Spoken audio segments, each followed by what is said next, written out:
here, and that was an apology to this committee. I don't think an apology is owed. I understand the suspicions of the majority upon hearing 2 years' worth of emails just disappeared. Put the shoe on the other foot. When Democrats were investigating the lies and the incompetence of the Bush administration, we would be in disbelief at this ineptitude as well. All of a sudden, you look and say, well, wait a minute, we don't have emails from this time period. Something else might have gone on. That's when we find out, or you find out, or anybody in the agency that has been getting this request from us and other from the OGR committee for emails. That's the first time it's found out. I find that to be very curious. Well, the woman you just saw there on your screen is Tennessee Congresswoman Diane Black asking her question of the commissioner, and she's our guest on this topic for us now. Congresswoman, what did you achieve today? What answers did you get that maybe you didn't know coming into this hearing? I don't think we got very many answers that will help us to put to bed some of the questions that we had. I think we have more questions than we did answers today, and I intend on following up with the commissioner with a lot of questions that I had that I didn't have time to ask. And that's a big question for our viewers, because there is this issue of results from the hearings. They're very interesting to watch, often very dynamic, as we've seen, Congresswoman. But what results do they actually achieve? How is this helping you towards the goal of holding someone accountable?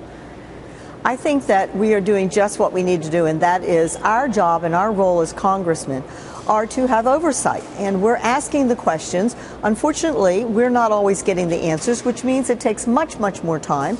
We have also had a sense of the House where we asked the Department of Justice to name a special prosecutor.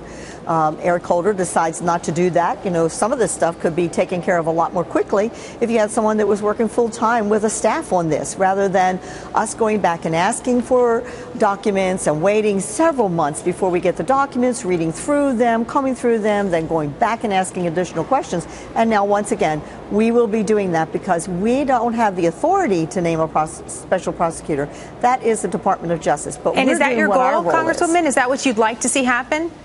Oh, I'd like to see that at this point in time. Look, we're a year and a half into this, and we continue to find more out. You know, the dog ate my homework kind of thing. Look, they knew that those documents were not available. They knew this. If Lois Lerner were here, she could answer those questions. If there's nothing there, why isn't Lois Lerner in front of the camera talking and telling us the truth of the matter of what went on? Well, you bring up such a good point, which is that Koskinen wasn't in office in this particular agency when the scandal was happening. I'm sure that's frustrating for you as someone who's looking for answers. But what prevents this from becoming just a cycle of hearings that doesn't actually produce the results or the answers that you believe the American public deserves? Well, the American public does deserve. And if we have a Department of Justice, which I feel is inept in this because we have given them enough reason to have a special prosecutor. We have showed enough questions out there about what has happened. The American people deserve to know what's happening. This is an agency that has their most personal information and has a lot of control and power over the people of this country. And we have got to get back to the point where we can establish that the people can trust their government, and in particular this agency of the IRS. You lead us nicely into our next segment. Congresswoman, nice to see you. Thank you so much for the time today. Thank you.